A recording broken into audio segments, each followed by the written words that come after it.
नमस्ते सदावत्सले मातृभूमि। राहुल गांधी के जीजा जी यानी कि प्रियंका वाड्रा के पतिदेव हैं कि नहीं हैं, क्योंकि ईसाइयों में देवता होते हैं कि नहीं होते हैं पता नहीं, और गांधी भी तो नकली ही हैं, असली गांधी तो है नहीं जो पता किया जा सके कि वाकई में इधर सही है या उधर सही है। खैर वो भारतीय संस्कृति है तो हम ऐसा कहते हैं।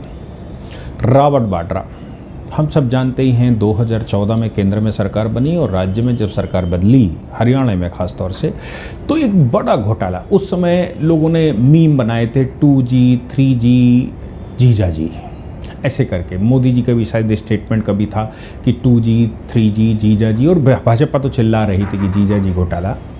अब ये जीजा जी घोटाला भारत में न्याय में बहुत समय लगता है, इसमें कोई शक नहीं है, इन्वेस्टिगेशन में बहुत समय लगता है। और जब साजिशें इस लेवल के लोग करते हैं, इस लेवल का मतलब बॉर्डर लेवल के लोग करते हैं, सरकारें इन्वॉल्व होती हैं, केंद्र सरकारें इन्वॉल्व होती हैं, जिनके पास तमाम अटॉर्नी जनरल और सीनियर एडवोकेट्स रहते हैं, वो सब रास्ते बताते हैं। लेकिन भारत में एक बात ज़रूर कही जाती है कि अपराध जो है उसके पैर बन ही जाते हैं।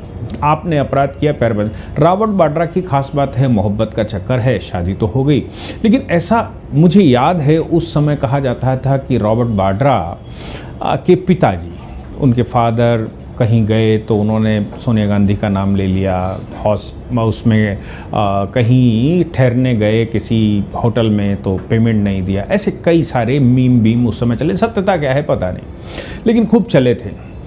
शादी से पहले रावत वाड्रा कोई इंडस्ट्रियलिस्ट थे, कोई बहुत उनकी संपत्ति थी, ऐसा तो किसी को नहीं मालूम, कोई जानकारी भी नहीं है। लेकिन प्रियंका वाड्रा से शादी के बाद तो फिर मतलब अंबार लग गया, अरबों करोड़ों का, बल्कि अरबों करोड़ों का भी नहीं, अरबों का खेल हो गया। आखिर क्या व्यापार रावत वाड्रा ने किया जो इतना हो गया? तमाम कंपनियां रावत वाड्रा ने स्काई लार्क पता नहीं क्या उसके नाम से खोली, और वो LLP पहले कंपनी बनी, फिर LLP बनी, और कई इंफ्रा के प्रोजेक्ट उनके शुरू हुए। लेकिन उन इतनी सारी कंपनियों में जो बनाई गई, उसने एक ईंट नहीं कहीं रखी। मैंने नहीं सुना कि उन्होंने कोई एक ईंट रख के कोई बिल्डिंग बनाई हो, लेकिन वो इंफ्रा की कंपनी थी।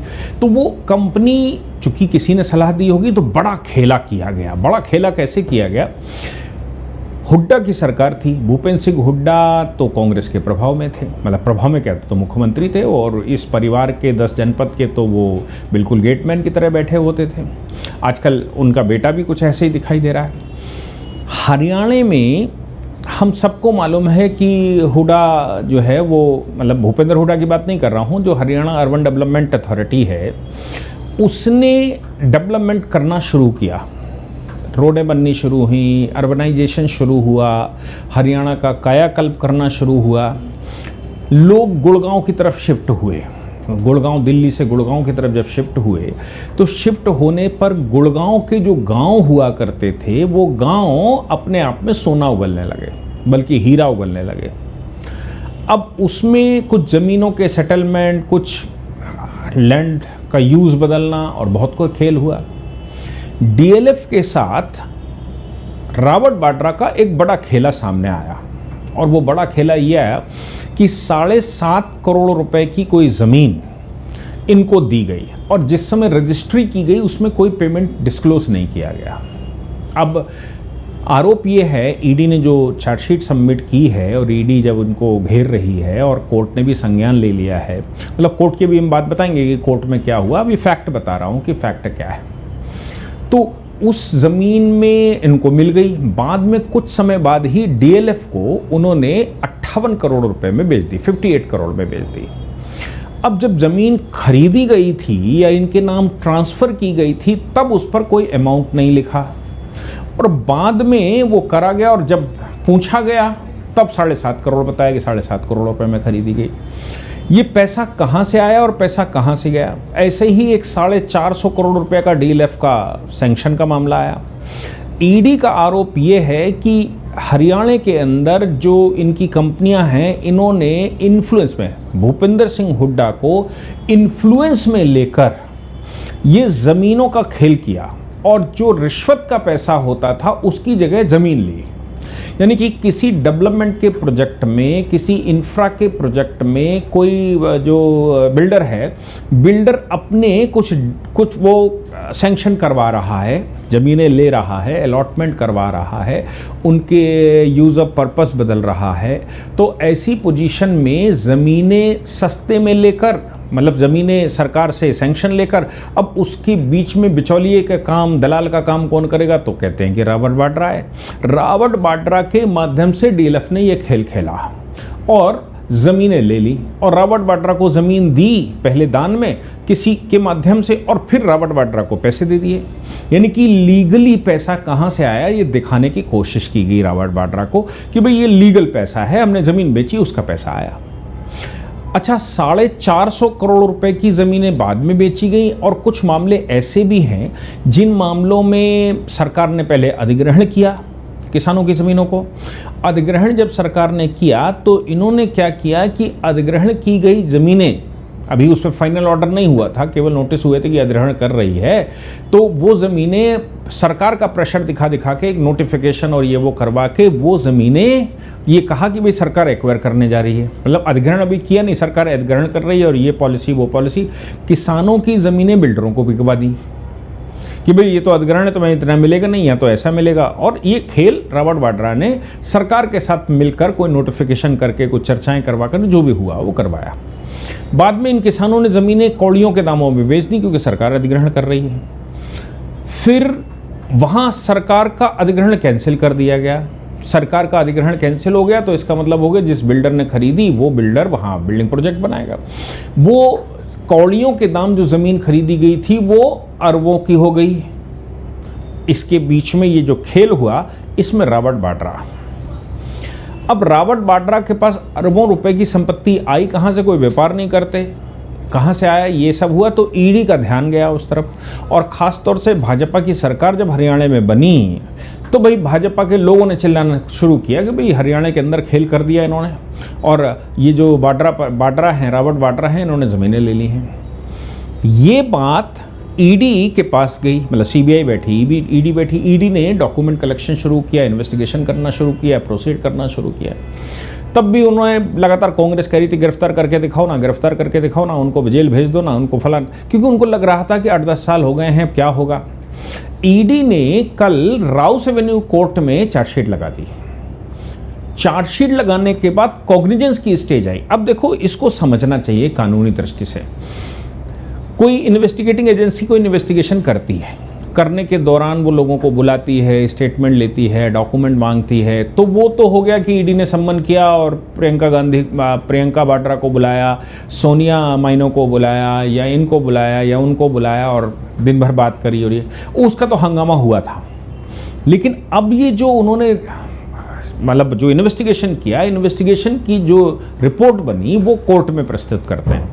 अब एजेंसी कुछ भी ना ढूंढ पाए या कुछ ढूंढ पाए, जो भी उसने अपना ढूंढा ढाना है वो इकट्ठा लाकर कोर्ट में जमा कर देगा। कोर्ट ये देखेगा कि मामला बनता है कि नहीं बनता है। अगर मामला नहीं बनता है तो कोर्ट डिसमिस कर देगा, और अगर कोर्ट को लगता है कि डॉक्यूमेंट के आधार पर प्रीमा फेसाई का मतलब है प्रथम दृष्टया मामला बनता है, इसमें मनी ट्रेल हुआ है, इसमें प्रिवेंशन ऑफ करप्शन के तहत काम हो रहा है, यानी कि भूपेंद्र हुड्डा उसमें फंस रहे हैं। अभी एफआईआर ने भी बहुत जल्दी हुई थी पीछे, भूपेंद्र हुड्डा फंस रहे हैं, डीएलएफ फंस रहा है, और ख़ास तौर से रावट बाड्रा फंस रहे हैं। तो रावट बाड्रा की चार्जशीट राउस एवेन्यू कोर्ट में सबमिट हुई। राउस एवेन्यू कोर्ट ने प्रीमा फेसाई करप्शन हुआ है और इसमें मनी ट्रेल का खेल हुआ है, वो कॉग्निजेंस ले लिया है। कॉग्निजेंस लेने का मतलब है वो प्राइमरी सेटिस्फाइड। साथ में ये भी कहा है कि उम्मीद करते हैं कि डीएलएफ के खिलाफ भी बहुत जल्दी ईडी कुछ ढूंढ कर लाएगी और जल्दी जमा करेगी। अब डीएलएफ तो बहुत पुराना खिलाड़ी है, हरियाणा में तो डीएलएफ ही सबसे ज़्यादा खेलता है। अच्छा, डीएलएफ खेलता ही नहीं, कुछ और भी करते हैं, मतलब पैसा कैसे, पेट कैसे भरे, ये भी बड़ी समस्या है। डीएलएफ के खिलाफ अभी पिछले महीने ही ऑनरेबल सुप्रीम कोर्ट ने एक इन्वेस्टिगेशन बिठाया था और ख़ासतौर से वो सीबीआई इन्वेस्टिगेशन बिठाया था। सीबीआई इन्वेस्टिगेशन क्यों बिठाया?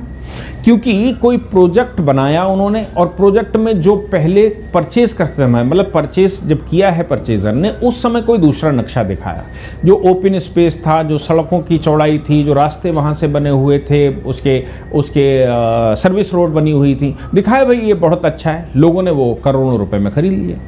बाद में डीएलएफ ने वो जो नक्शा था, जो ओपन स्पेस था, उस ओपन स्पेस पर दुकानें बना दी, उसको कवर कर दिया, वो सड़कें बंद कर दी, घूम के जाओ, इधर से जाओ, उधर से जाओ, ऐसा करो वैसा करो। तो नक्शा जिस समय बेचते समय दिखाया था, जो पब्लिश किया था, वो दूसरा था, और बाद में उनको लगा कि ये ज़मीन खाली पड़े, लाओ इस पर ही बना देते हैं। उन्होंने बना दिए और सड़कें बंद कर दी। लोग सुप्रीम कोर्ट चले आए। सुप्रीम कोर्ट में जब पहुँचे तो बात बिल्कुल क्लियर हो गई। सुप्रीम कोर्ट ने कहा भाई ये तो बात ठीक है, क्योंकि बायर को जब आपने बेचा था तब तो ये कंडीशन थी, ऐसा कैसे हो सकता है।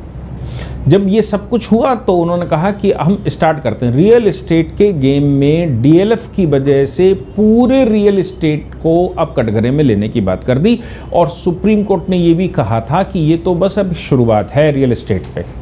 डीएलएफ के खिलाफ सीबीआई इन्वेस्टिगेशन बिठाई, और सीबीआई अब डेटा कलेक्ट करके लाए कि वाकई में डीएलएफ ने कोई खेल किया है क्या, और ऐसे कितने इनके प्रोजेक्ट हैं जिन प्रोजेक्टों में ये खेल हुआ। मैं समझता हूं कि डीएलएफ की इन्वेस्टिगेशन करते समय, जब सीबीआई इन्वेस्टिगेशन करेगी, तो अभी रॉबर्ट वाड्रा वाला खेल भी खुलेगा, भूपेंद्र सिंह हुड्डा वाला खेल भी खुलेगा, और हरियाणा के अंदर, हिमाचल के अंदर ये जो बड़े घोटाले किए गए हैं, जो सरकार के दौरान, भूपेंद्र हुड्डा की सरकार या केंद्र की सरकार के दौरान रॉबर्ट वाड्रा के नाम ज़मीनें चढ़ा दी गई, अलॉटमेंट कर दी गई, बाद में उन्होंने उनको सेल कर दिया, और अरबों खरबों रुपए के वो व्यापारी हो गए, भारत के इंडस्ट्रियलिस्ट हो गए।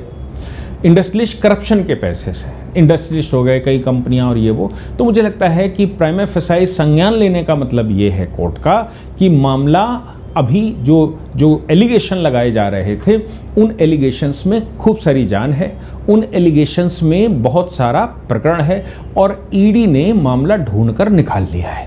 ईडी ने अपना काम कर लिया है। अब गिरफ्तारियां होनी, जब कॉग्निजेंस ले लिया गया है तो अब गिरफ्तारियां शुरू होंगी और दूसरे काम शुरू होंगे।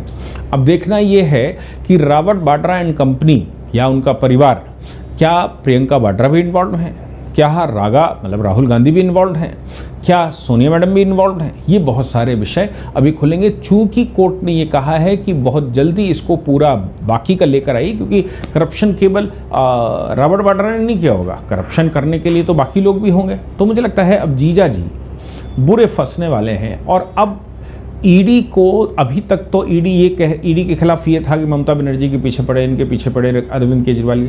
अब एक बड़ी मछली है जिसने बहुत सालों तक ये खेल खेला है, और वो ही सबसे बड़े पुरोधा या वो उनके अग्रज हैं।